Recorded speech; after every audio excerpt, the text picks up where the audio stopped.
Hi there. So, fun fact, I already tried to film this video tonight.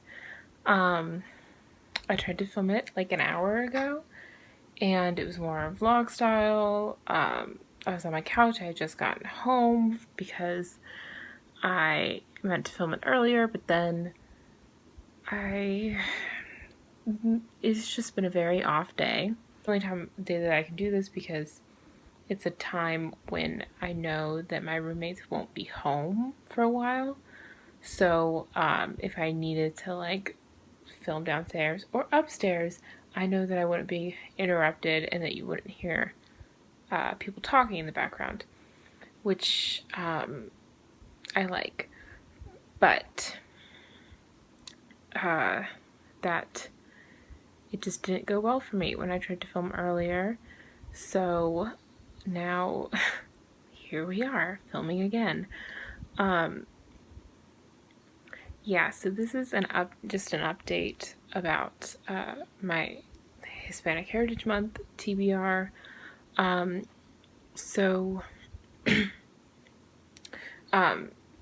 think what I'm gonna start doing is just doing little updates. And since it's been a crazy week, I have an assessment in the morning. I came home really late tonight, as I'm filming this on Thursday night. And so this is just gonna be a quick little update. Plus, I also have to read a book for my psychology book club for Monday. So yeah, this isn't. Next week I will have a prepared video. Don't know what it's gonna be on yet, but it will be much more planned out. But today will just be an update. So for the rest of Hispanic Heritage Month, every week I'm going to do kind of a quick segment up front, like what I just finished, what I'm currently reading, and where I am in the Spanish book, because I'm going to be trying to read that at designated times throughout the week. So I did read, I did start on trying to read my easier book in Spanish. So I got through the first 2 chapters, and I think that's going to have to be it for this week, and then I'll just try and read more of it next week. The first 2 chapters are the ones that I'm most familiar with, so they were the easiest for me to read through. And I have a few words that I picked out that I thought were interesting. So in English, the book that Hazel is obsessed with is called An Imperial Affliction. In Spanish, it is Un Dolor Imperial, and I just thought that was interesting because I think dolor means pain, so it's like it's an imperial pain, an imperial affliction. So that one I liked, and it's right at the beginning, so it's got like a quote from this made-up book at the beginning. And so yeah, I liked that on the first page. So we have they say depression is a side effect of cancer, but no, depression is a side effect of dying. I thought it was interesting how side effect, I picked out that side effect was effecto collateral, which I thought was interesting because it was like collateral effect. So this is another little phrase. So the leader of this cancer support group, Patrick, he had cancer in his nuts, is how it's described in the English version. In this one, it's described that he has cancer in los huevos.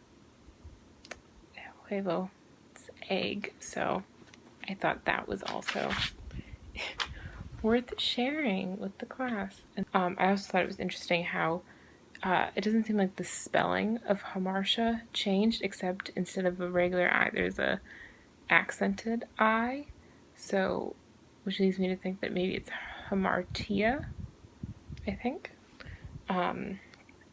Yeah, but I was surprised by how many of these words I could actually, like, I saw that, and some of them it was because they looked so similar to the English translation, and others it was just they seemed to really go, and I could kind of use context clues. So I thought that was really interesting. And also, there aren't quotation marks. There are just like dashes.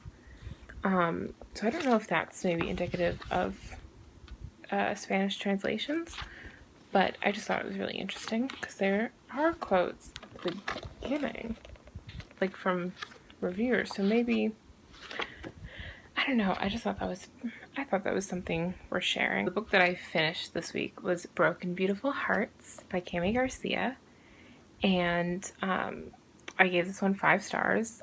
When I do my wrap-up, I'll talk more about it, but I really enjoyed it, and so it was a great start. And then I'm currently reading The Poet X by Elizabeth Acevedo. I like to keep the naked books when I take them with me to school and stuff. And so this one I'm also really enjoying so far. I'm about halfway through. Again, I have something that I have to read for book club, so I don't know how much of this I'm actually going to get through. Hi, this is future Adeline talking to you right now. Yeah, so when I filmed the video yesterday, I was a little bit down on myself, and it was just because it was just a really rough off day, and so I wasn't really excited to film, but I knew that I needed to get in the habit of filming, or else I would just stop for another, few months and not pick it up again. So I was kind of forcing myself to do the video and get in the habit of it, even though I didn't want to do it. But yeah, I just thought I would chime in today because I'm feeling a lot better, and I just finished The Poet X, and I absolutely loved it, and so I thought I would sort of chime in with some brighter news, and just because I'm more upbeat today, and also because I was so in my feelings with this book that I needed to share it. So I just finished this book this morning. I just got home. I had to I was rushing home so that I could film this. But I was into it, the book before, but not to the extent that I really got into it, because today I really got to the middle, the climax of the story, and that really changed everything for me. Basically, as I was reading this book, I empathized so much with Xiomara, and or Xiomara. I empathized so much with Xiomara. I believe that's how you say her name, because it's spelled out phonetically in the beginning of the book. And I empathized so much with her. And it was a different kind, because I've definitely read books where I've related a lot to the characters and what they say, but I've never read a book where I empathized and I really felt related in a different way. I knew the feelings that she was talking about, and I knew, but I could also imagine the feelings that I didn't have personal experience with, or the things that she experiences with her family and friends that I don't have experience in, but I could still empathize with that, and I still felt it. And there's few authors that have written characters that I really felt for, because it doesn't happen that often, and especially if it's not when I read books with Broken Beautiful Hearts that I just finished last week, I empathized with the character and I felt for her because she was in a scary situation, and because I could kind of imagine what it would be like, to be in an abusive relationship, and I have read a lot about them. I take psychology, so I know some of the psychology behind it, but still, it was with this book, I feel like I could empathize with her her just from her thoughts and her words, and not by also by placing myself in the situation, but even without doing that, even just hearing her words, her poems, I felt it. So if there's one way that I could describe what reading this book was like, it was I felt this, and I felt seen by it in some parts, and I felt thankful that I had picked up this book. And I I can't even describe it. Like, I'm later down the line, I'll do a formal review where I talk about literally all of the poems and lines that I've underlined and pointed out, because there were so many that I loved, especially towards the end. I felt like I put stars next to all of the poems that I loved, and I felt like I was starring literally every single poem towards the end. And I loved that it had what I kind of call like a broken happy ending, or like a almost happy ending, a sad happy ending. Where the characters, they have found peace, or they're content, and it's almost like a happy ending, but it's not perfect. So like an imperfect ending. I don't know why I can't find this word. But yeah, and I loved everything. I loved it. And I'm really glad that I picked this book up. It was just beautiful and amazing, and I cannot recommend this enough. Yeah. This was as close as I've come to crying from reading a book in a very, very long time. In fact, I think I would have cried if I hadn't been sitting in the middle of a public library. So there's that. And this has definitely risen from, like, not just being a favorite of the year, but a favorite of all time.